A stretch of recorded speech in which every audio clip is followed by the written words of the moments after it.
Hello everyone and welcome to the University of Arts London College of Fashion 2024 Fashion Business School Postgraduate podcast sessions. These series of panel discussions have been driven and influenced by the exciting and topical fashion industry related subjects researched and delivered by our postgraduate master's programme students for their final projects.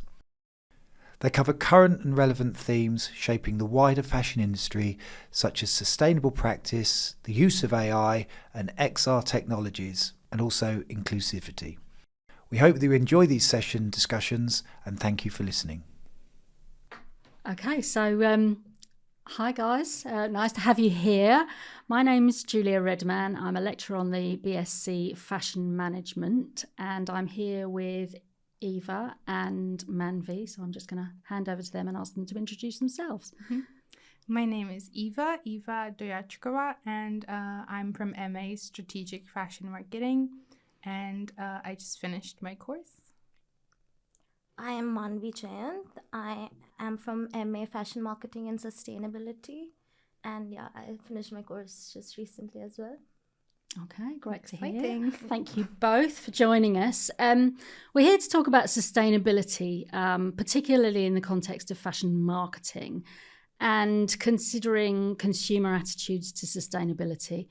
It's a hugely complex and multifaceted subject. It's very open to interpretation in many different ways by governments, brands, retailers, consumers. And that leads really to a lack of clarity and a lot of misleading marketing by brands seeking to share and promote their sometimes not so sustainable credentials.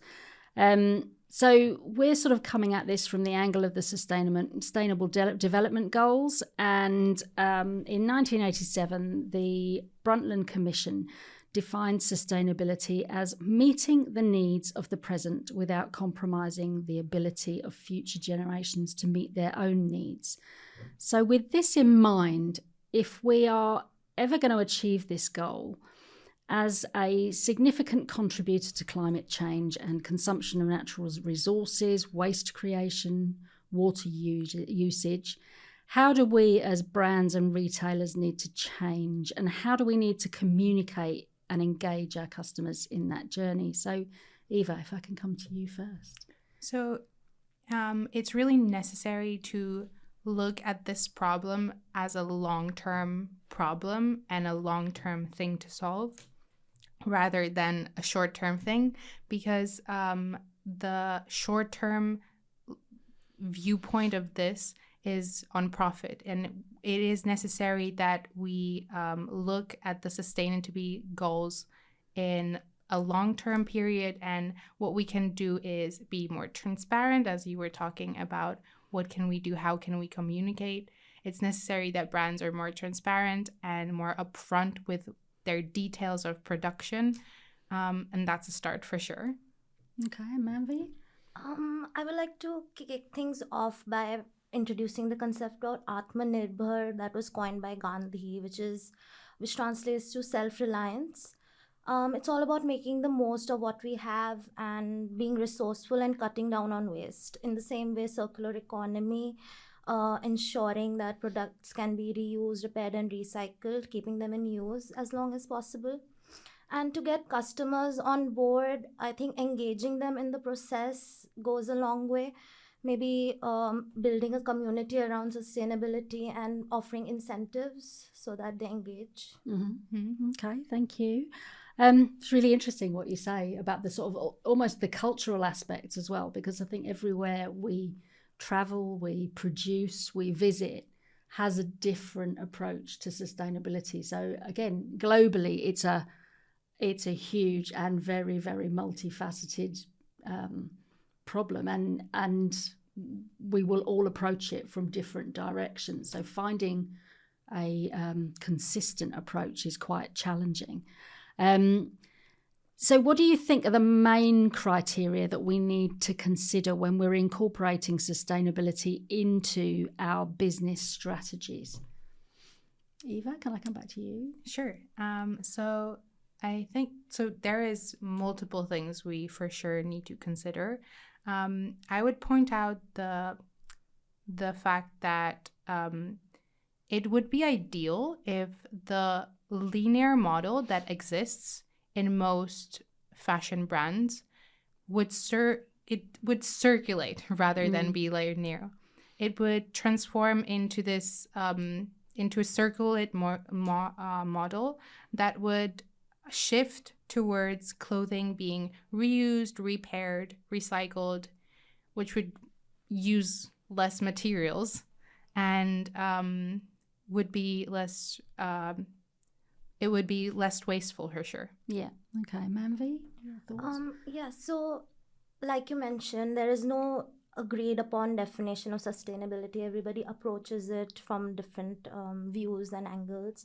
So there is no real ticking checklist that we can stick to. But yes, I think one of the few of the critical checkpoints can be transparency, and supply chains should be more ethical, environmentally friendly, and clearly communicate their initiatives. And durability and product life is very essential. The fast fashion's planned obsolescence is that does not focus on quality that lasts. And also my research showed, like I mentioned, in consumer engagement is very crucial to reach these goals. Yeah, I do agree. Like with even like stakeholders, not just consumers, like it's super important to like educate your customers or potential customers through marketing, essentially, if you can. That's really powerful. But not only like your customers or potential buyers, you can also educate the employees, and the investors and other stakeholders. Yeah. I think that's a really important point. It is, that for sure. You really can't take sustainability through a business unless you engage everyone in that business and develop strategies for communicating effectively and, as you said, Manvi, transparently with your consumers. So really, you've touched on this already, Eva, but it's not just sustainability we're aiming for, but a truly sort of circular fashion industry, keeping products in use at their highest value for as long as possible. What do you think are the best business models for achieving this? There's super many models that businesses can use, and it's really up to them what they choose to go for. So as we were talking about the circular fashion, which is reusing materials, sourcing materials from other places, then literally finding new materials. And then they could be collaborating with other brands, and there could be so many other models, really. There is also a concept of slow fashion. That is also a great model. But I'm a really big fan of upcycling, where, as I'm saying, that's the circular model. And some brands are using this like super nicely and creatively, and it's amazing what they're doing. And I think these are the brands that are going to thrive for sure in the future. Or I hope. Manvi? I agree with Eva for most of her points, and I would just mention a couple more. So for keeping garments in circulation for the longest amount of time, I feel resale platforms go a long way. Platforms like Vestiaire or Depop allow customers to buy and sell pre-loved items. And another model is repair and refurbishing, as seen with Patagonia's worn-wear program.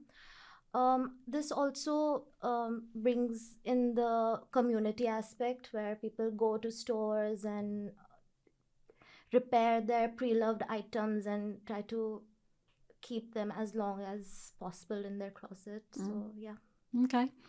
So I guess what we're saying is that a lot of this comes back to people, doesn't it? And that, what you're saying about collaboration and community is really important. And unless we work together really effectively, it's really difficult to actually become more sustainable. So I guess in terms of what many customers are doing, in terms of adopting more sustainable lifestyles and purchasing behaviour, it doesn't really seem to be resonating with many shoppers. And we're seeing that it falls quite low on their priority list when they're actually buying into fashion. Why do you think that might be? What is it you think that is not resonating with those customers? I think that not being sustainable or not shopping sustainably in most cases is driven by the financial availability and also like the convenience of fast fashion. That's very tempting to many. And also, I did my master's project and I did my research on what it is that drives the most people into buying fast fashion. And that is, it seems to be that it is following trends for Gen Zers especially, following trends and being easily influenced by social media. So you do want to hop on the trend, and many fast fashion brands do really put out that designs and that source of items and garments out. So that's also a big driver. But sometimes it's just like lack of education and awareness and a want. Yeah. Yeah. Manvi, your thoughts? Yes, so everything that Eva just mentioned, and I guess in the attitude behavior gap also stems from the issue of accessibility to sustainable items, as they can feel out of reach for many customers due to their high prices and availability. And as long as it becomes mainstream, I believe everybody would get on board. Yeah. Yeah, so sustainability needs to become the norm, really. Yeah. We need to build that into every brand, every opportunity. So I guess given what we know about that, how sustainability is quite low on the priority list for many consumers, and that they really think more about value, fit, quality, comfort. What do you think are the best ways of engaging our consumers through communication? Which communication tools should we be using to engage with those consumers? Yeah, sorry. As we're seeing, if it's not the top priority, and we're seeing that the top priority is the value for money and quality, it would be really strategical to frame sustainability into fashion as an investment, as in fashion item that can last a long time, that you can rewear for much more longer than a fast fashion item. That would be a strategical way for sure. Or if the fit is the biggest value, then we could frame it as in the organic cotton and the materials that are used and that are sustainable are much more comfortable than the fast fashion garments. That would be also a very strategical way how to frame sustainability into marketing. Okay, yeah. Manvi? Yeah, I agree. And I believe to make sustainability resonate more, we need to connect customers with what they really care about, like value, fit, and quality. Storytelling is a powerful tool here. Brands can tell stories behind their products, where the materials come from, who made them, and why it matters. My research also shows that when consumers feel emotionally connected to a product, they are more likely to make sustainable choices. And another way is to make it more interactive and fun, like gamifying sustainability, giving rewards, and like there was a challenge, I believe, that like wear your garments 50 times before purchasing a new item, maybe interactive things like that. Yeah. That's really great. I feel like storytelling is honestly so amazing. And I did, like, through my master's project, I also did the research on this. And it seems that People nowadays do not want just like visually pleasing garments or visually pleasing items, but they want something more deeper. They want to know about the product. They want to know about the brand. And I think that's really great. And I feel like sustainability can really leverage this.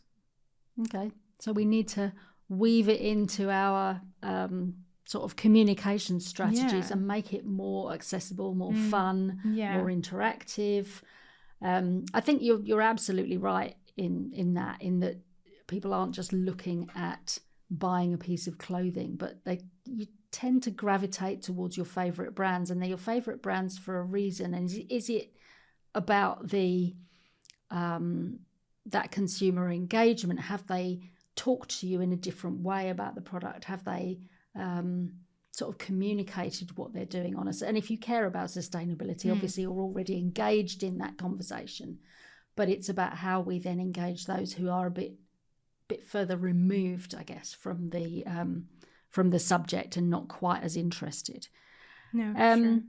So when we're developing strategies for the marketing of a fashion brand, what do you think are the most important considerations in delivering credibility? Because I guess that's the thing that we want the customer to understand, isn't it? That we're genuine and honest about what we're doing. So Manvi, let me come to you first.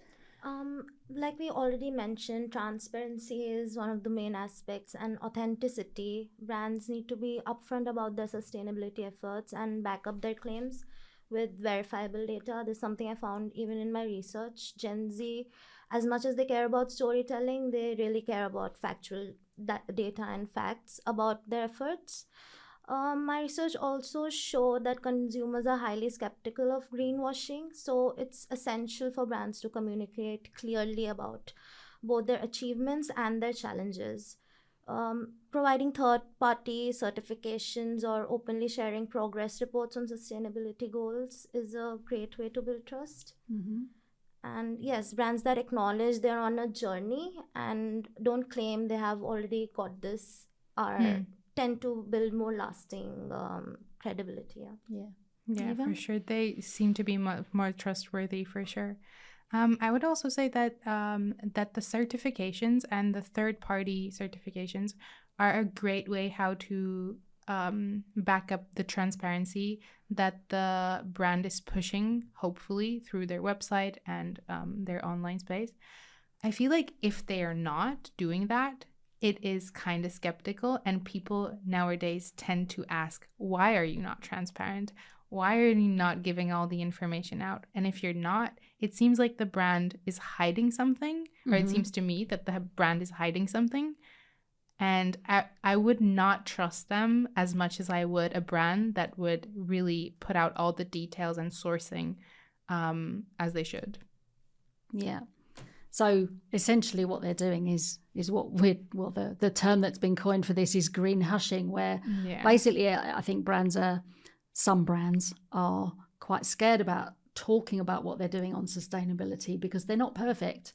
And actually there isn't a brand out there that's perfect yet. And I don't know that there ever will be. But actually what that's encouraging them to do is to say nothing, because they're so scared of the repercussions if they say something that then is perceived not to be genuine. So how do you think we might avoid that, I guess?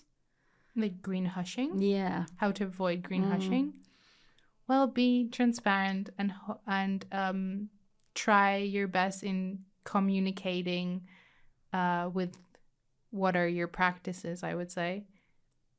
Even though it's not necessarily all the best and all sustainable, it's usually better to be upfront about that as well. And I feel like the community will understand that better than silencing the production and the information. And trying to sort of hide it, or not hide it, but just be quiet about it. What do you think, Manvi? I believe brands, most brands I believe who are like popular have a cult following around them. So if they don't communicate their efforts, I believe they're losing that opportunity to educate the customers that follow them so much. And yeah, I think greenwashing can be just as damaging as greenwashing. So yeah, maybe they should focus on being more authentic about whatever they're doing instead of worrying about the critiques, and just head on face them when it's necessary. Yeah. So, you know, we're talking authenticity, transparency, honesty, I think, which in fashion is sometimes not really that obvious. So, you know, maybe all of that. And producing, lots of companies are starting to produce impact reports. So basically helping and publish those so that the customer can see what they've done to date and where they're trying to take that going forward. So it's really interesting to watch how this is changing quite rapidly on an almost daily basis. Things are changing. So obviously with the marketing, the way we market products has to change with it. So how best do you think, being marketing students, how best do you think brands and retailers can use social media strategies to help improve their customer retention, loyalty, and potentially move the dial on purchasing behavior? So what are the key criteria really for a successful social media strategy? Eva, if I come to you first. I am a big fan of storytelling, and I think it's really impactful, and I think it's a great non-invasive way how to put out your values, put out your missions, and make the potential buyer understand your brand and understand your values and what are you selling, and also give positive impact with that, because you're also marketing sustainability. So I think storytelling is a great way, and many brands can use it also for going back to their heritage, talking about how they started, which is usually really nice and emotional, and it can bring a long-lasting relationship. It can build a relationship with the customer. So I'm a big fan of the storytelling aspect for sure.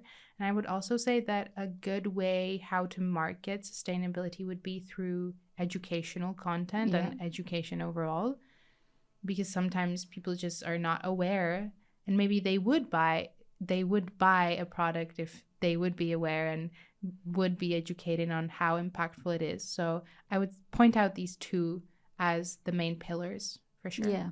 So it's that emotional connection and some form of education, helping the customer understand why you're doing what you're doing. Exactly. Manvi? I would add on 2 more points, I believe. Authenticity, because nowadays, especially the Gen Z consumers are very quick in spotting inauthenticities in brands. So partnering with influencers who already have a rapport of being sustainable, and celebrities as well, who are not simply just promoting a product for profit, and engagement. So yeah, social media can be used as a platform for two-way communication. So campaigns where user generated content is put forward is a better, like, interactive way of engaging customers. Okay, so yeah, again, talking about really sort of thinking about a brand having a purpose, and if you're going to connect with an influencer through your social media strategy, it's almost like influencer has to come with that purpose in mind already. So yeah, just this morning actually I saw a news article which said that Gen Z, in a study of like 1,000 people, Gen Z said that they trust influencers more than their own friends. Oh wow. So that's hard. That's quite a frightening statistic. That is hard. I think. Just on the tube today I saw it. Yeah. I guess that's, it's about careful choices, isn't it? Right the way through the process of designing and developing a garment or a group of garments or a brand in itself. making those very sort of careful choices at every step of the process, and right the way through to the sales and marketing of a product, ensuring that you're carrying that authenticity that we've talked about through to the end point, the point at which your customer is picking up that garment and spending their money on it. But then also what happens to it when they no longer want it. So again, right the way through to the sort of end of life of a garment, we kind of need to build that into our sustainable strategies. But that's a great point, what you're making about a garment ending its lifetime. When you mentioned Patagonia, I think this is a great way how to market and also build trust with the customer. Because once, let's say, your jacket or vest or your garment its life is over, it feels like you no longer want to wear it, you are keen to go back to the store and either purchase another one or buy another one while you're giving the old one back to where you got it for. So I think that's literally a great way. They're doing a great job. I know that Barbour is doing something similar, that they're re-waxing their jackets. Yeah. They're helping their customers to solve their problems again and again. I think that's literally a great way. Yeah. So again, it's how we build that into the entire process right from the beginning, so that every garment has a second, third, fourth life, that we're not just leaving it at the end of its first life to landfill. I also believe that brands should be held responsible for their own garments and how their garments end of life looks like. Like, I know in Germany, the garbage can be tagged to human beings, like whose garbage it is. So I believe clothes can be too, maybe in the future someday, and people can be held accountable, and brands too. Yeah. So we're hoping that the legislation that's coming in will help with that. So in the EU, we already have extended producer responsibility, or there is a framework in place for that. So there's a as we keep talking about, a tsunami of legislation coming the way of the fashion industry, which will force brands to have to rethink the way they operate. As they should. Yeah, absolutely. So thank you very much for joining me today. It's been really interesting talking to you. I've really enjoyed it. Yeah, me too. And it was good lovely. luck with your future careers. Thank you.